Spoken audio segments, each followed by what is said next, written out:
Et le retour. Ouais, attention à cette possibilité là pour les joueurs de Dunkerque avec peut-être un penalty. L'intervention licite. Avec cette magnifique passe de Dimitri Boudot. C'est Bayo qui vient jouer ce ballon. Et évidemment, l'arbitre ne se trompe pas. Guillaume Bosca qui tombe avant d'être touché par le gardien. Il y a également Alexandre Lauré qui pourrait frapper ce coup franc, même si on miserait plutôt sur Bosca. Et plutôt une frappe forte, coup du pied, j'ai l'impression. C'est plutôt cette tentative superbe, presque parfaite, et une deuxième barre transversale finalement pour les joueurs de Dunkerque qui ne sont pas C'est verdis. magnifiquement tiré, avec beaucoup de puissance. Et ce ballon, est-ce qu'il oui, franchit la ligne? C'est un but valable, normalement. Un coup franc de Cabaton.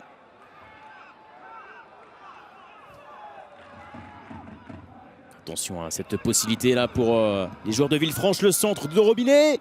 Nouvelle chance et la reprise qui passe à côté finalement qui n'est pas cadrée. Signé Rémi Sergio. Une très bonne attaque encore une fois avec des joueurs qui viennent se projeter. C'est Thomas Robinet qui joue ce rôle de pivot pour servir en profondeur des joueurs, les milieux de terrain qui viennent s'intégrer un petit peu. C'est ce qu'on avait remarqué à la composition d'équipe avec des axiaux, notamment Maxime Blanc et Timothée Toflib, deux numéro 10. Guillaume Bosca qui aime dézoner de son couloir gauche pour proposer des solutions. Ça c'est bien joué de la part de Boudot qui tente de trouver Bayo. Bayo, c'était presque parfait. Il y a la très bonne sortie au préalable du gardien, Alexis Sauvage. Tout ce qui est important, c'est dès que Dimitri Boudot il a le ballon, il a la possibilité de servir, il sert. C'est Mohamed Bayo, toujours attentif à ne pas être hors jeu, à se démarquer, être dans le bon timing et proposer une profondeur. Et messieurs, Alain Pochat qui demande vraiment à son bloc équipe de monter, attention, de Ndiaye se qui projeter va plus vite peut-être vers marquer. l'avant. Ndiaye et le sauvetage sur la ligne. Ce n'est pas terminé avec finalement la possibilité derrière et le dégagement de la défense. Et on revoit cette percussion, balle au pied pour servir Ndiaye. Et lui le gaucher, c'est Toflib qui donne ce bon ballon dans l'intervalle entre les deux joueurs. Et quel sauvetage d'Alexandre Lauré. C'est officiellement la mi-temps, donc 0-0 entre Dunkerque et Villefranche après 45 minutes. Pas mal de situations de part et d'autre, notamment un coup franc qui aurait pu permettre à Dunkerque de mener 1-0. Pour Maxime Blanc, le capitaine qui allonge et qui va trouver dans la profondeur un partenaire. C'est Toflib qui va tenter sa chance. Toflib qui finalement ne cadre pas la plus grosse occasion de cette seconde période. Ouais, qu'est-ce que c'est bien joué encore dans cette sortie de balle. C'est Maxime Blanc qui profite de l'espace dans le dos de la défense pour servir Toflib, qui observe la position du gardien, qui préfère tenter sa frappe croisée. Il va réclamer une main, Alexis Sauvage.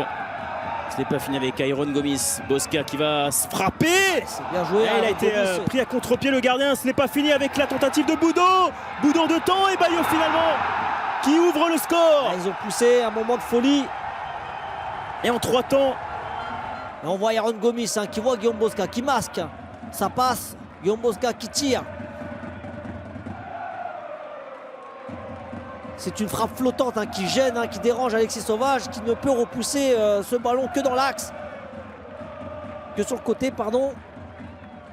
Et Dimitri Boudot avec beaucoup de lucidité, qui ne frappe pas, qui essaie de servir Mohamed Bayo. Regardez, après ce crochet déjà, il y a ce contrôle.